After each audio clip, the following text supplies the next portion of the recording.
política, né?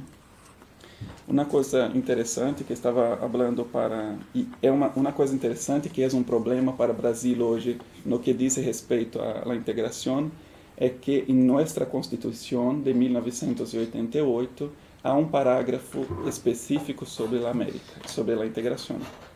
Eu vou ler para vocês, são 3 linhas. No artigo 4º de nossa Constituição, diz que a República Federativa de Brasil buscará a integração econômica, política, social e cultural dos pueblos da América Latina, visando a formação de uma comunidade latino-americana de nações.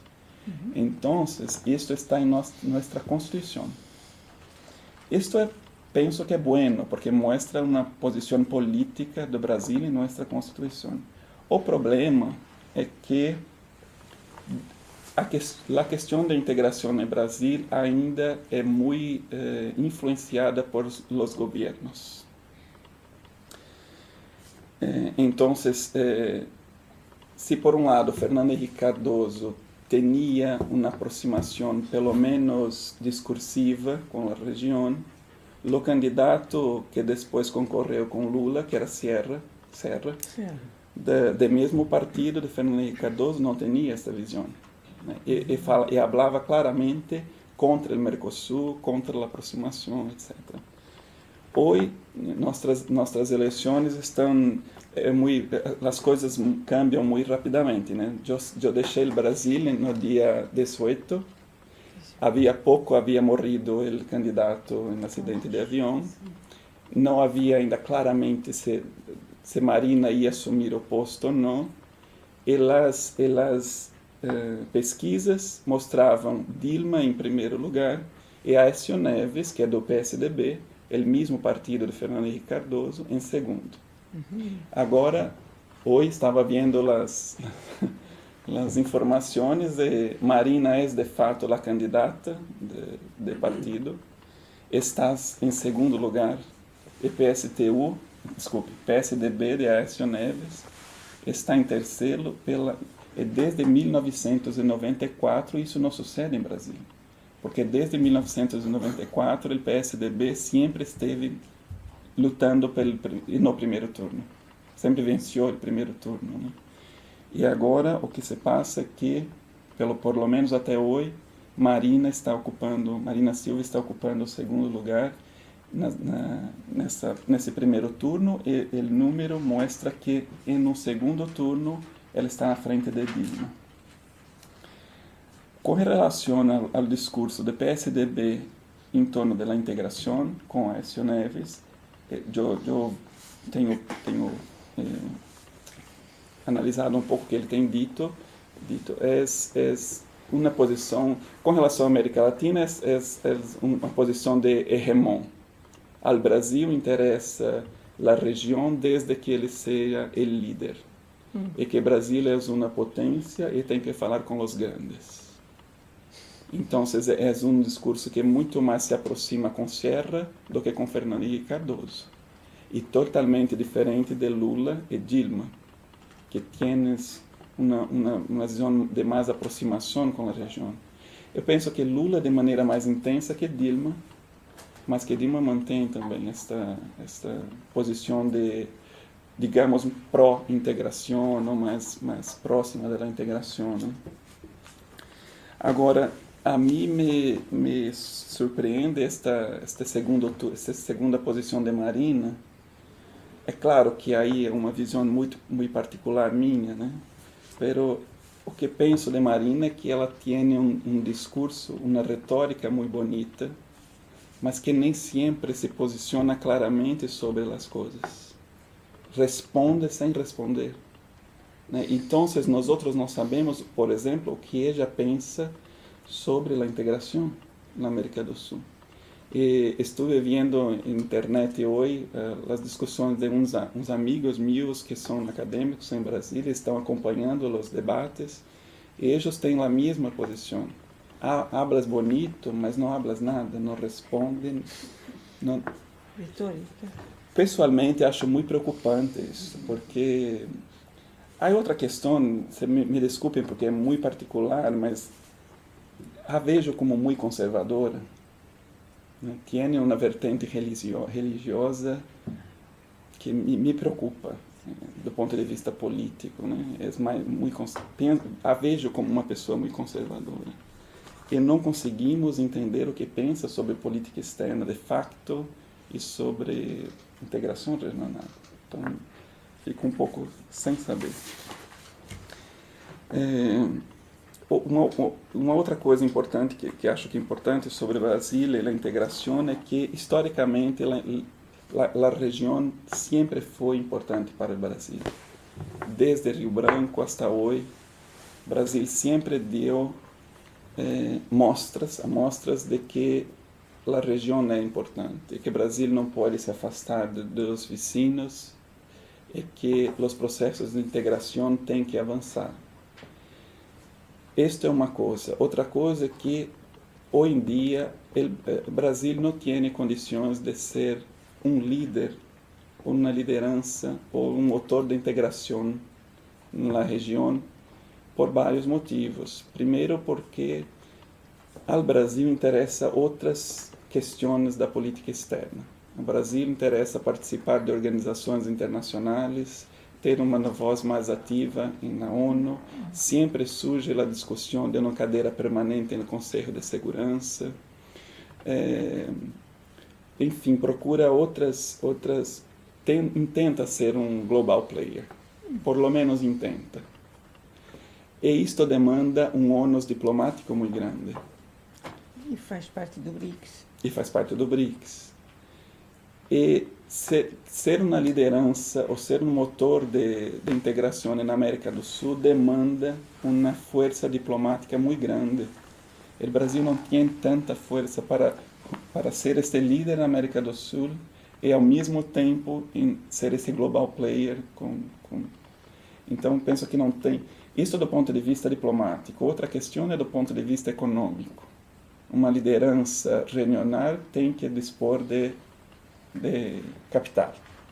Tem que, de fato, ajudar outros países, como a Alemanha e a França têm sido um pouco na Europa, penso. Né? O Brasil participa de FOSEM, em Mercosul, que é um fundo para ajudar os países, para tentar diminuir a assimetria entre os países membros do Mercosul. Claro que o Brasil é o maior, que faz maior aporte de capital em FOSEM para o Mercosul, mas isso é muito pouco se pensarmos na necessidade de capital que seria preciso para uma integração entre 12 países na América do Sul. Então, acho que há uma questão de capital, de força financeira para a liderança de um processo que o Brasil não tem. E, por terceiro, é que qualquer movimento do Brasil em torno de uma liderança chama a atenção dos vizinhos. É muito sensível isso, porque talvez por conta do tamanho do Brasil, porque pensam que nenhum país elegeu o Brasil para seu representante, o mundo.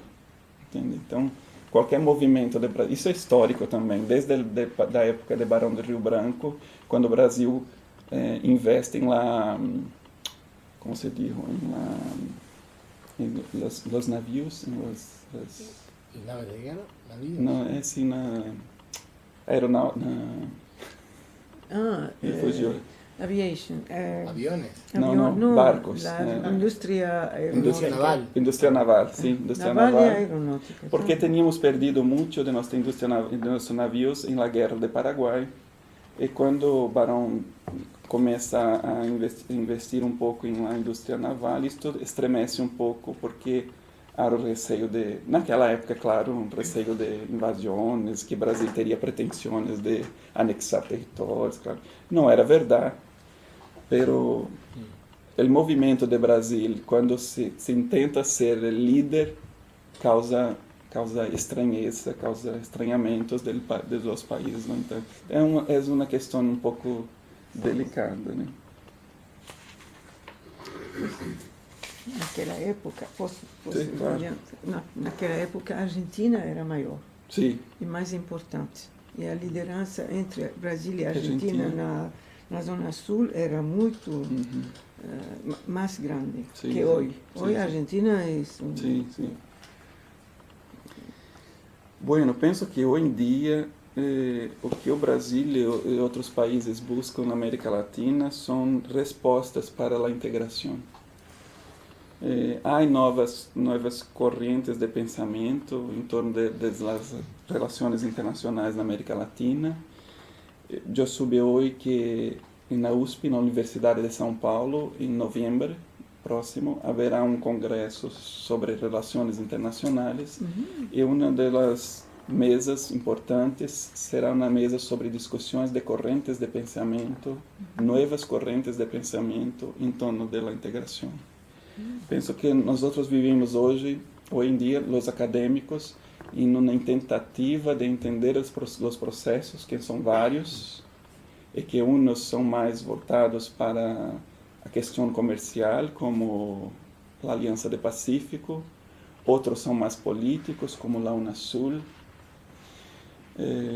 E o desafio para os acadêmicos é entender os processos e pensar para onde caminha a América do Sul, né? Qual é o trajeto.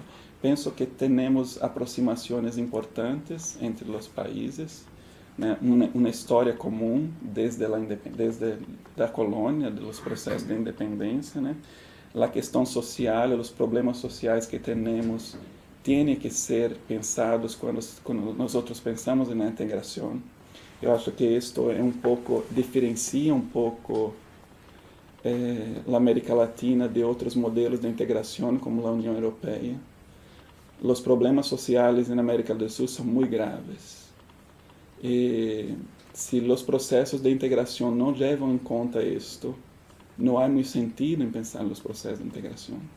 Por isso penso que ALBA que tem aí uma contribuição importante, porque pensa a integração para além dos interesses econômicos das elites e leva em conta os interesses dos povos, né? É uma discussão política da integração em torno da Unasul pode caminhar nesse sentido também. Eu penso que isso mostra que nós necessitamos de um modelo nosso de integração e não comparar o que ocorre na América do Sul e ficar comparando se estamos caminhando para o modelo supranacional da União Europeia ou se estamos caminhando para o NAFTA, que é uma versão econômica. Penso que este tipo de comparação não nos ajuda, né? Temos que pensar em nos processos de integração a partir de nossa realidade. E levar esta questão social em consideração é muito importante, né? Os desafios para o desenvolvimento é uma coisa que nos aproxima. A busca por uma autonomia, que Brisson e Andrés acho que já escreveram um pouco sobre isso, né? A ideia de autonomia também é uma ideia que une a América Latina, porque sempre estivemos dependendo, ora da Europa, da Inglaterra, ora dos Estados Unidos. Estava dizendo que uma das classes que sou responsável em relações internacionais é sobre as relações internacionais da América Latina. É impossível falar disto sem fazer sempre relação com os Estados Unidos. Então, a busca por autonomia de pensamento, por autonomia econômica, por autonomia dentro dos modelos de integração, penso que são muito importantes para a América Latina e une os países, porque isto é comum, né? Embora alguns países estão mais próximos dos Estados Unidos, como Colômbia, por exemplo, não é uma relação que penso que não é um tipo de relação que a largo prazo trará grandes benefícios para a Colômbia. Então, porque, claro, é um país desta região da América do Sul e está muito mais, sua realidade está muito mais próxima da realidade da região e não dos Estados Unidos, né? E também, por último, um desejo, uma necessidade de uma melhor inserção internacional, que é um pouco que dizia ayer, o mundo está numa fase de constituição de novos polos de poder. É claro que não estou aqui sonhando com a América Latina como um polo de poder importante num futuro próximo, mas penso que a América Latina pode pensar em se reposicionar no cenário internacional de uma outra maneira, em uma outra posição, né? Então, eu penso que estamos numa encruzilhada, né? Ou repensamos nossos processos de integração e, de fato, caminhamos por uma integração sul-americana e reposicionamos a região no mundo, ou a história vai passar e, de novo, a América Latina vai caminhar a reboque do que acontece no mundo. É um pouco dramático, mas penso que é um pouco esse momento que vivimos, né? Claro, também, apenas para finalizar, que temos diferenças, né? Nós somos temos diferenças importantes entre os países. Estes são frenos, como disse ontem, né? São frenos para a integração. Mas eu penso que essas diferenças podem ser superadas e desde que os países, os acadêmicos, os políticos percebam a importância da região para o desenvolvimento dos países e para o desenvolvimento dos povos. Minha pesquisa, minha investigação caminha um pouco nesta direção. Bueno, acho que era isto que tinha que falar. Agora podemos conversar, penso, ¿no? Muchas gracias. Bueno, muchas gracias. Bueno, muchas gracias, profesor, por esta muy buena presentación. Y abrimos a ver, preguntas de los participantes o comentarios si quieren hacer. ¿Sí? ¿Cuál es su nombre? Laura. Laura. Bueno, yo no estoy muy enterada porque hace muchos años que vivo acá en este país, pero me gustaría saber, y me intereso porque quiero saber el desarrollo de mi país y del continente, ¿no? De Sudamérica. Me gustaría saber, además de Brasil y Argentina, ¿hay otros países que están interesados en esa integración, que luchan por esa integración? Eu penso que, de uma maneira ou outra, todos os países da América do Sul estão envolvidos em projetos de integração. O que passa na América do Sul é que há alguns processos. A história não aconteceu como ocorreu na Europa, onde tivemos a comunidade de carvão da década de 50, carvão e aço, né? E que foi se construindo lá o que hoje é a União Europeia, né? Na América do Sul temos hoje em dia alguns processos. A Aliança do Pacífico, que envolve Chile, Colômbia, Peru, Chile e México, que é mais novo, foi formado em 2012, com uma vertente, pelo menos aparentemente, mais comercial. Temos o Mercosul, Brasil, Argentina, Uruguai, Paraguai e agora Venezuela. Temos ainda a Comunidade Andina, temos a Unasul, que é aí sim um projeto sul-americano com os 12 países da região. E outros, né? CELAC, que é importante porque exclui claramente, afasta Estados Unidos e Cuba faz parte, penso que é sintomático. El ALBA, que é uma vertente promovida pelo presidente Hugo Chávez, que tem esse apelo mais social, que penso que é interessante de investigar. Então, penso que é uma característica da região, vários processos acontecendo. De alguma forma é um problema, porque os países fazem parte de blocos distintos às vezes, mas meu foco de investigação hoje é especialmente a Unasul, porque abrange os 12 países e porque tem uma vertente política que a mim me interessa investigar, né? Mas penso que de um modo ou outro todos os países estão envolvidos em processos de integração. Perdón, comentándole, pero si usted dice que hay diferentes intereses y diferentes formas de organización que usted mencionó, es porque lamentablemente seguimos en los mismos juegos de diferentes intereses, es por eso que hay tantas organizaciones, porque eso me imagino que va en contra, ¿no? Como usted lo dice. De fato, são processos de alguma maneira diferentes. Mas não sei, porque eu penso que este é o desafio da América do Sul, né? Diferente da Europa, que teve um processo único, fazer avançar um processo de integração único. Eu penso que isto não vai se passar na América, porque quando se construiu a Unasul, houve uma discussão de que a Unasul seria ela terminaria com o Mercosul, que o Mercosul se dissolveria dentro da Unasul. Pero não é isto, porque o Mercosul existe desde 1991, tem muitos acordos hechos na área econômica e comercial que não simplesmente poderia fazer parte de uma outra associação com 12 países. Penso que este é um desafio para a região. Por exemplo, a Aliança do Pacífico, que é um bloco mais comercial, são formadas por países que fazem uma crítica menos intensiva ao modelo neoliberal. Estão mais próximos deste ponto de vista, estão mais próximos dos interesses liberais dos Estados Unidos, como tem sido Chile, tudo isso, né? Este é um problema, porque como o modelo neoliberal não foi implementado na América do Sul com a mesma intensidade, a resposta a este modelo também é diferente. Uns países fazem uma crítica mais forte, como é o caso da Venezuela.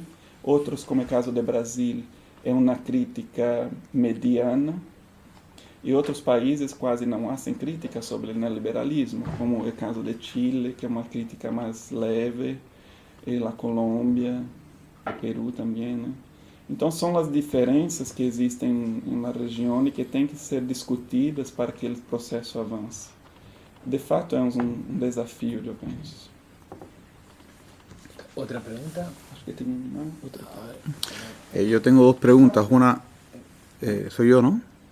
Tanto faz. Bueno, dale usted y después Virgilio. Okay. Yo tengo dos preguntas. Una es un tema un poco histórico, pero que está relacionado con lo que usted ha hablado, ¿no? Hay un actor muy importante en las independencias latinoamericanas, que es el Imperio Británico, tanto para la independencia de Brasil como para la independencia de los países hispanoparlantes, ¿no? Sí.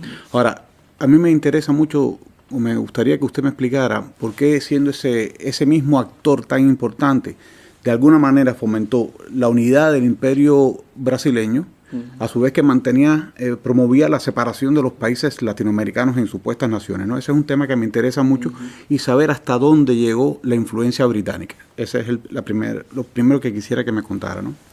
Y quisiera que abundara un poco más en el tema de Cuba, porque Brasil ha sido muy activo en la activación del puerto del Mariel, ¿no? Entonces, me gustaría conocer cuál es la perspectiva que tiene el gobierno brasileño con respecto a Cuba y la integración de Cuba en un modelo donde van a participar países que son repúblicas liberales.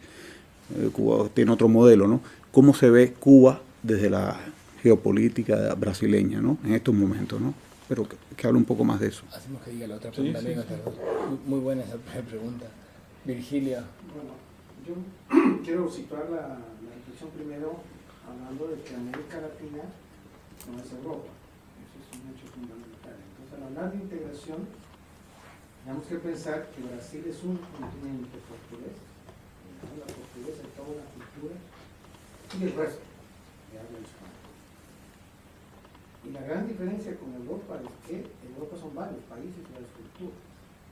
Los hispanohablantes venimos del mismo conquistador y nos rompimos, nosotros ubicando la madre, nosotros, todo el siglo XIX, XVII, XIX. Entonces la construcción de los estados nacionales es un constructo sociopolítico muy fuerte. Chile, Argentina, pero ya no digamos los que resultaron de la Gran Colombia. Ese es un elemento que crea siempre competencias y discusiones al interior del sistema. De ahí la fuerza y el diálogo que que Brasil puede tener, porque es un agente externo, que no fue parte de los conflictos fuera de la guerra del Paraguay, que es, digamos, todo un conflicto de reubicación y reposicionamiento. En segundo lugar, somos un continente que no tuvo conflictos internos en todo el siglo XX. Fuera de la guerra del fútbol los 2 de sábado, no tenemos una guerra entre países en el siglo XX como Europa, sobre todo en la guerra mundial. Es decir, tenemos adentro nuestros adentro de cada pequeño país, nuestras propias contradicciones y los problemas fronterizos, aún los del sur, Bolivia, Chile, Perú, Paraguay, están siendo negociados. Y aquí empiezo con la pregunta. Brasil jugó un papel muy importante en todo este proceso de paz para distensionar. En segundo lugar, en este proceso nuevo, tú colocaste un tema importante, dinero. Hace 3 años yo conversé con Marco Aurelio García. Estamos muy rápido, yo lo que le planteaba la pregunta es, bueno, ¿hasta dónde Brasil va a soportar la fuerza de Alba Negocios? Estaba aún vivo el comandante Chávez y aún había mucha plata en Venezuela, ¿no? Y el proyecto integrador de Alba es realmente dinero venezolano que fue prestado a los países vía petróleo, procesamiento, y esto fue empoderando a los distintos sectores, de Costa Rica, Nicaragua, Bolivia, el mismo Ecuador, digamos El Salvador, ¿no? La misma Cuba. Pero era un proceso entonces de integración más comercial y de lealtades con un enemigo común que es Estados Unidos. Ahí Marco Aurelio me decía que el presidente Lula había optado entonces por no competir con la fuerza política de Chávez, sino dejar que el proceso fuera avanzando y pensar más en África. Mi pregunta es, ¿será cierto? A mí Marco Aurelio me decía, mide tú el número de viajes que el canciller y Lula hicieron a Cuba, perdón, a África, y el número de viajes que hicieron en América Latina. Es cierto. Tal vez, por lo menos en el lado de Centroamérica se puede medir. Pero por el otro lado, el impacto del Banco Brasileño de Desarrollo, los montos, la manera en que se manejaron los préstamos de cooperación brasileña, fueron en distinta forma a como a la fuerza, a un punto que el monto de recursos era menor. ¿Qué es lo que pudo haber conducido a esa manera? Es decir, primero, tenía razón, como estaba diciendo, buena parte de verdad Marco Aurelio, y segundo, si eso es cierto, ¿qué pudo haber motivado esa detener la velocidad en Lula y arrancar bajo otro criterio? Yo estuve, y con esto es cierto, estuve en la inauguración de la Universidad para la Unidad Latinoamericana, allá en Foz do Iguazú. Nila. Nila. Es un fenómeno importantísimo. 300 estudiantes paraguayos estudiando en